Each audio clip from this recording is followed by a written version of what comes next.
সুবহানাল্লাহ। হুজুর কিছু বলবেন নাকি? না না, সময় আছে তো, আরো কিছু সময় আছে। 12:30 আল্লাহ, এটা মসজিদ আছে, এটা ঘন্টা পরে করবেন। জানাজা নামাজের পরে দোয়া, জানাজা নামাজের পরে দোয়াটা কি আছে সেটা বলে দিচ্ছেন। জানাজার মাঠে দোয়া করা উচিত হবে নাকি কবর দেওয়ার পরে একসঙ্গে দোয়া করা উচিত, কোনটা সঠিক আপনার কাছে জানার চেষ্টা করছি। আসলে তো আমি মাসলা মাসাইল তো এখানে বলি না, তার ভিতরে সংক্ষিপ্ত বলতেছি, আগেরটা ইনশাআল্লাহ হবে, এটা খালি সংক্ষিপ্ত বলে দিতেছি। হুজুর, জানাজার পরে দফনের পরে দোয়া তো করাই লাগবে। দোয়া সবাই বলেন দোয়া করাই লাগবে, জরুরি দোয়া করা। সবাই বলেন দোয়া করা জরুরি, দোয়া করা জরুরি। আল্লাহ রাসূল সাল্লাল্লাহু আলাইহি ওয়াসাল্লাম বলতেছেন যে তোমরা দোয়া করো। আল্লাহ রাসূল বলতেছেন তোমরা দোয়া করো দফনের পরে। তাহলে প্রশ্ন কি?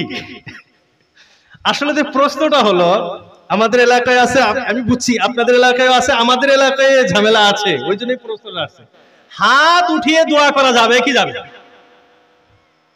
তো প্রথম নাম্বার আপনি বোঝেন দোয়া করাটা জরুরি, দফনের পরে দোয়া করা জরুরি। কি দোয়া করবেন এটাও আল্লাহ রাসূল শিক্ষা দিয়েছে, বোঝেন কথাটা। এক নাম্বার দোয়া করা, সবাই বলেন এক নাম্বার দোয়া করা জরুরি। কি দোয়া করব এটাও আল্লাহ রাসূল শিক্ষা দিয়েছেন, কি দোয়া করব এটাও আল্লাহ রাসূল শিক্ষা দিয়েছেন। এখন আপনারা কয়জন আছেন যে হুজুর এই দোয়াটা আমি জানি? বলেন কয়জন এই দোয়াটা জানেন? দোয়া কিন্তু ছোট দোয়া, লম্বা কোনো দোয়া না, কিন্তু জীবনে আমাদের মাইন্ড হয়েছে কি আমরা জীবনে শেখার চেষ্টাই করি। একদম সামান্য একটা দোয়া। দোয়াটা কি? আল্লাহ রাসূল সাল্লাল্লাহু আলাইহি ওয়াসাল্লাম দোয়া শিক্ষা দিলেন, আল্লাহুম্মা সাব্বিতহু বিল কাউলি সাবিত। এটা, অথবা এই দোয়াটাকে আপনি অন্য ভাবেও করতে পারেন, সাব্বাতাহুল্লাহু বিল কাউলি সাবিত। আল্লাহ রাসূল এই দোয়া পড়তে বলেছেন, হাদিসের শব্দ, তোমরা তোমার ভাইয়ের জন্য দোয়া করো, ফা ইন্নাহু আল আনা ইউসআল, কেননা এখন তোমার ভাইকে প্রশ্ন করা হবে। আল্লাহ রাসূল বলতেছেন তোমরা তোমার ভাইয়ের জন্য কি করো? উদউ লি আখিকুম, তোমরা তোমার ভাইয়ের জন্য দোয়া করো। কেন দোয়া করতে হবে? ফা ইন্নাহু, কেননা আল আন, এখন, ইউসআলু, তোমার ভাইকে কবরে প্রশ্ন করা হবে। তাহলে কবরে প্রশ্ন করা হবে, তাহলে কবরের প্রশ্ন যেহেতু এখন করা হবে, তাহলে এখন কোন দোয়ার প্রয়োজন? আল্লাহ রাসূল শিক্ষা দিলেন, আল্লাহুম্মা সাব্বিতহু বিল কাউলি সাবিত। অর্থ কি? আরবিতে না জানলে বাংলাতে দোয়া করব। আল্লাহ সাব্বিতহু, একে আপনি সাবিত কদম রাখেন, মজবুত রাখেন, স্থির রাখেন। কিসের উপরে? বিল কাউলি সাবিতি, মজবুত কথার উপরে।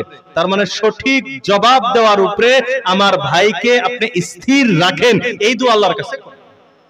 কিন্তু এই দোয়া তো আমরা করি না। আমাদের ঝগড়া হলো হাত উঠায় দোয়া করা যাবে কি যাবে না। জানাজার পরে তো কোনো দোয়া নেই, জানাজাটাই তো দোয়া। জানাজাই তো দোয়া। আমরা জানাজার নিয়ত কয়জন? জানাজার নিয়ত মুখস্থ আছে কারো? জানাজার নিয়ত মুখস্থ আছে? নিয়ত করা যদিও জরুরি না, কিন্তু আমরা মক্তবে শিক্ষা দেই, নাওয়াইতু আন, সবাই বলেন, তারপরে কি? নাওয়াইতু আন, সবাই বলেন, উসাল্লিয়া, উসাল্লিয়া উআদ্দিয়া, নাওয়াইতু আন উআদ্দিয়া। উআদ্দিয়া মানে আদায় করতেছি, আদায় করার নিয়ত করলাম। নাওয়াইতু আন উআদ্দিয়া, আমি আদায় করার নিয়ত করলাম। কিসের আদায় করার? কি আদায় করবেন আপনি? কি আদায় করার নিয়ত করলেন? নামাজের ভিতরে নাওয়াইতু আন উসাল্লিয়া, আমি নামাজের নিয়ত করলাম, সালাসা রাকাত, আরবা রাকাত, 3 রাকাত, 4 রাকাত, 2 রাকাত নামাজ পড়ার নিয়ত করলাম। তো এটার ভিতরে নাওয়াইতু আন উআদ্দিয়া, আমি আদায় করার নিয়াত করলাম। আপনি কি আদায় করবেন? কিসের আদায়ের নিয়াত করলেন? দুইটা কথা। এক নাম্বার আরবাআ তাকবীরাত। আরবাআ তাকবীরাত, আরবাউন মানে 4, আরবাউন মানে 4। তো 4 তাকবীরের নিয়াত করলাম। আল্লাহু আকবার, আল্লাহু আকবার। 4 বার কয় না তাকবীর? তো আরবাআ তাকবীরাত, 4 তাকবীরের নিয়াত করলাম। তারপরে কি বলি আমরা? ওয়াদুআউ লিহাযা অথবা লিহাযিহিল মাইয়িত, লিহাযাল মাইয়িত, এই মাইয়িতের জন্য, লিহাযাল মাইয়িত, এই মাইয়িতের জন্য কি? ওয়াদুআউ, দুআ করার নিয়াত করলাম। কথা বুঝতেছি তো? আমরা নিয়ত করছি কিসের? তো 4টা তাকবীর এবং দুআর নিয়ত করলাম। এখন প্রথম তাকবীর সুবহানাকা, সানা গেছে। দ্বিতীয় তাকবীর দরুদ শরীফ গেছে। দোয়ার আগে দরুদ শরীফ পড়লে দোয়া কবুল হয়। দোয়ার আগে দরুদ শরীফ পড়লে দোয়া কবুল, সবাই বলেন না, দোয়া কবুল হয়। এটা তো আমরা সবাই জানি। তো আবার সূরাতুল ফাতিহা, কথা থেকে কথা খারাপ পাইতেছেন না তো আপনারা? সূরা ফাতিহার ভিতরে, এটা তো সবচেয়ে দামি সূরা, কোরআনে কারীমের ভিতরে সবচেয়ে দামি সূরা সূরাতুল ফাতিহা। এই দুআর সবচেয়ে গুরুত্বপূর্ণ বস্তু হাদিহি সূরাতুদ দুআ, এটা হলো দুআর সূরা, এটা হলো দুআর সূরা। তো দোয়া কেমনে করব, দোয়া কেমনে করব, এই ট্রেনিং আল্লাহ রাব্বুল আলামিন সূরা ফাতিহার ভিতরে শিক্ষা দিয়েছে। দোয়া কেমনে করব এই শিক্ষা আল্লাহ কোথায় দিয়েছেন? সূরা ফাতিহার ভিতরে। কেমনে? বলে আলহামদুলিল্লাহি রাব্বিল আলামিন আর রহমানির রহিম মালিক ইয়াউমিদ্দিন ইয়্যাকা না'বুদু ওয়া ইয়্যাকা নাস্তাঈন। আল্লাহ সব প্রশংসা আপনার, আপনি ছাড়া কোনো কিছু নাই। আপনি সারা জগতের লালন পালন করেন, আপনি দয়াবান, অসীম দয়াবান, আপনি মেহেরবান, আপনি তো পরকালের মালিক, বদলার দিনের মালিক আপনি। আল্লাহ আপনার শুধুমাত্র আপনার ইবাদত করি, আপনার ছাড়া কারো গুণগান গাই না। আল্লাহ আমাদের যদি কিছু চাওয়ার থাকে, আপনি ছাড়া কারো কাছে কোনোদিন কিছু চাই না। আল্লাহ কয় যে তাহলে ঠিক আছে, কি লাগে, এত পাম দেওয়া লাগবে না, কি লাগে সেটা বল। কথা বুঝতেছেন তো? এখন বান্দা দোয়া কর, তাও তো জানে না, আল্লাহ শিক্ষা দিয়েছে। এখন দোয়া কর, ইহদিনাস সিরাতাল মুস্তাকিম, ও আল্লাহ আমাকে সরল পথ, জান্নাতের পথ দেখা। তো দোয়া করার নিয়ম কি? বলে আগে প্রশংসা করো, তার কিছু গুণগান গাও। এইখান থেকে তো আমরা দরখাস্ত লেখা শিখছি, অ্যাপ্লিকেশন লেখা শিখছি।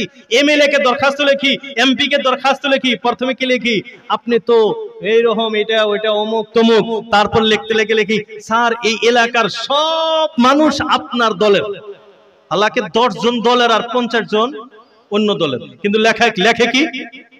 এই এলাকার সব আপনার দলের, আপনি অমুক অমুক। লাস্টে কয় স্যার আমাদের এলাকার স্কুলটা ঠিক করা লাগছে। এতে তরতিবটা দরখাস্ত লেখা শিক্ষা পাইছি কোন জায়গা থেকে? সূরাতুল ফাতিহা। তো বলার উদ্দেশ্য হলো যে দোয়া করার আগে আল্লাহর প্রশংসা করা, বা কারো কিছু প্রশংসা কইরে তারপরে কি করা লাগে? চাওয়া লাগে। এমনি ডাইরেক্ট চাওয়া যায় না, কিছু আগে খাতির দিয়ে তারপরে চাওয়া লাগে। তো জানাজার যেহেতু দোয়ার আমরা নিয়ত করছি না, দোয়ার নিয়ত করছি, তো প্রথমে আপনি কি পড়লেন? সুবহানাকা, আল্লাহ আপনি তো একদম পবিত্র, আপনার কোনো দোষ নাই, আপনি বেআইব।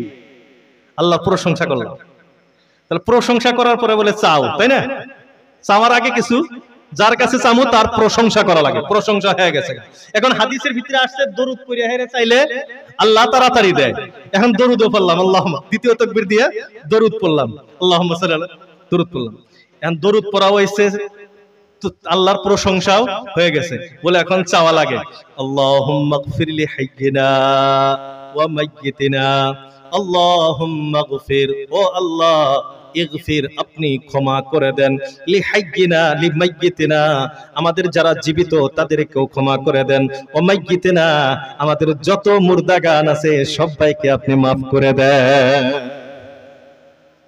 আল্লাহুম্মা ইগফির লিহাইয়িনা ওয়া মাইয়িতিনা ওয়া শাহিদিনা, যারা এই জানাজায় উপস্থিত হয়েছে তাদেরকেও আপনি ক্ষমা করে দেন, ওয়া গায়িবিনা, যারা ব্যস্ততার কারণে জানাজায় উপস্থিত হইতে পারে নাই তাদেরকেও আপনি ক্ষমা করে দেন। শাহিদিনা ওয়া গায়িবিনা ওয়া সাগীরিনা ওয়া কাবীরিনা, ও আল্লাহ, আমাদের ভিতরে যারা ছোট ছোট আছে এদেরকেও মাফ করে দেন, যারা বৃদ্ধ আছে এদেরকেও মাফ করে দেন। অন্য তাফসীর, আল্লাহ আমাদের ছোট ছোট গুনাহগুলিও আপনি মাফ করে দেন, বড় বড় গুনাহগুলিও আপনি মাফ করে দেন। ওয়া যাকারিনা ওয়া উনসানা, আল্লাহ আমাদের ভিতরে যারা পুরুষ আছে এদেরকেও আপনি ক্ষমা করে দেন। ওয়া উনসানা, যারা মহিলারা বাড়িতে আছে আল্লাহ তাদেরকেও ক্ষমা করে দেন। তাহলে মাগফিরাতের দোয়া করলাম না নাই? তাহলে দোয়াই তো করলাম, এখন আবার আসসালামু আলাইকুম আসসালামু আলাইকুম, আবার কিসের দোয়া?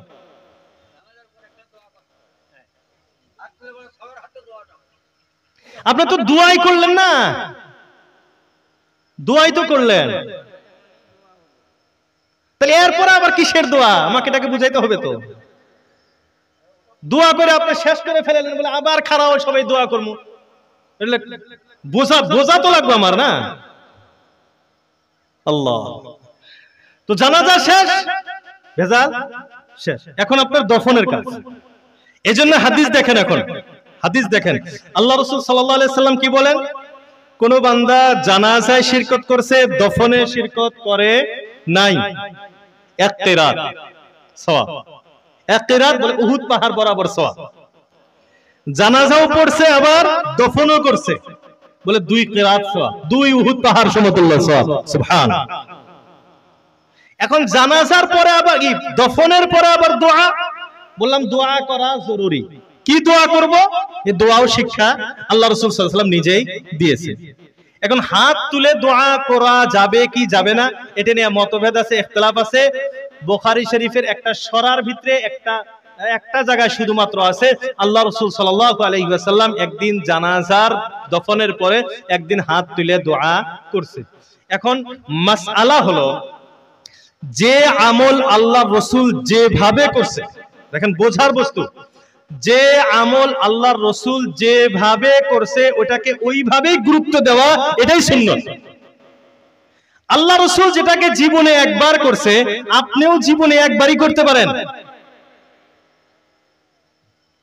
আল্লাহ রাসূল যদি জীবনে একদিন হাত তুলে দোয়া করছে দফনের পরে, আপনিও একদিন হাত তুলে দোয়া করতে পারেন। প্রত্যেক জানাজাতে আপনার হাত তুলে দোয়া করা লাগবে এটা কোনো জরুরি না। কথা বুঝাইতে পারছি আপনাদের? তাহলে বোঝা গেল, কোনদিন হয়তো হাত উঠায় দোয়া করলেন, কোনদিন করলেন না, কোনো ঝামেলা, করলেও কোনো গুনাহ হবে না, না করলেও কোনো গুনাহ হবে।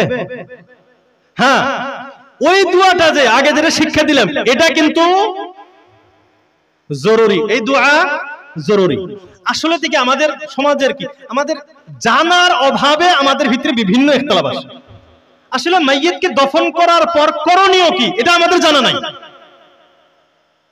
মাইয়িতকে দফন করার পর সাধারণ পাবলিকের কোনো কাজই নাই, এরা বাড়িতে চলে যাবো, দফন হয়ে গেছে আর বাড়িতে যাবো, এদের কোনো কাজ নাই।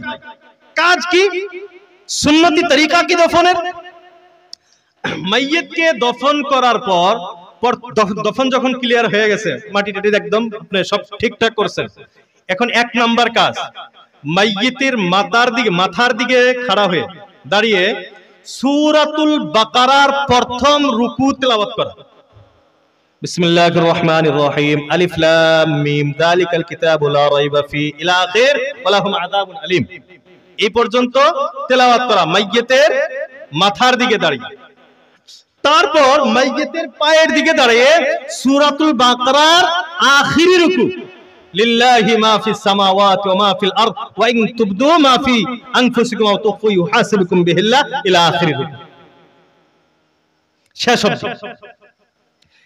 তো মাইয়িতের মাথার দিকে সূরা বাকারার প্রথম রুকু, মাইয়িতের পায়ের দিকে সূরা বাকারার শেষের রুকু, এটা হলো সুন্নাত। এরপরে আল্লাহুম্মা সাব্বিতহু বিল কাউলিস সাবিত, সবাই মনে মনে পড়তে থাকবে, চলে যাবে। এখন যারা মাইয়িতের রিশতেদার, যারা আত্মীয়, যারা বাপ ভাই ভাতিজা আত্মীয়দের কাজ, এখন একটা উট জবেহ করে সবকিছু ক্লিয়ার করে রান্না বান্না করতে যতটুক সময় লাগে, একদম হাই স্পিড যদি কষাই হয় কত সময় লাগবে? তাও 1-1.5 ঘন্টা। আগের যুগে ধরেন স্পেশাল কষাই আছে, ধরেন 1 থেকে 1.5 ঘন্টা সময় ধরেন রান্না বান্না পর্যন্ত ক্লিয়ার। এখন আত্মীয় স্বজনের কাজ হলো এই মাইয়িতের নিকটে বসে, কবরে মাইয়িতের নিকটে বসে 1-1.5 ঘন্টা ভরা এখানে মাইয়িতের জন্য দোয়া করেন। যা পারেন দোয়া করেন, কোরআন তেলাওয়াত করেন, সুবহানাল্লাহ, আলহামদুলিল্লাহ, লা ইলাহা ইল্লাল্লাহ, আল্লাহু আকবার, মানে যা যা জানা আছে আপনি 1-1.5 ঘন্টা মাইয়িতের নিকটে বসে পড়তে থাকেন। এটা আমরা কয়জনে করি? খালি খানা।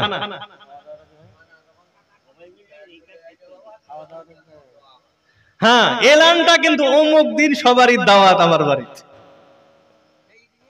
সেই দিনই আমাদের এলাকাতে আবার বলে হুজুর অমুক দিন মসজিদে বা বাড়িতে দাওয়াত। মেহমানের ব্যাপারটা, মেহমান যারা আসবে দূরে থেকে আসবে তাদের জন্য খাওয়া দাওয়াটা তো এটা আমার দায়িত্ব। যদি ওই বাড়িতে নিয়ম হলো, যদি যে বাড়িতে মাইয়িত হয়েছে ওই বাড়ির অবস্থা যদি মানে বহুত হয়, মানে পরিবেশ তো হয়ে যায় না এরকম, তাহলে তার পড়োশি যে তার কর্তব্য হলো, দায়িত্ব হলো মেহমানদেরকে খাওয়া দাওয়ার ব্যবস্থা করা। এটা একটা আলাদা বস্তু। আল্লাহ রাসূল সাল্লাল্লাহু আলাইহি সাল্লাম বলেছেন, আকরিম দুয়ুফাকুম, আকরিমু দুয়ুফাকুম, তোমরা তোমাদের মেহমানদের সম্মান করো। ইকরামু যায়ীফ, মেহমানের সম্মান করা, এটা ইসলামের বহুত বড় একটা আদর্শ। তো যাই হোক মুহতারাম দোস্ত আজিজ, এই ব্যাপারে আলহামদুলিল্লাহ খোলাসা হয়ে গেছে, বুঝে আসছে তো? আলহামদুলিল্লাহ।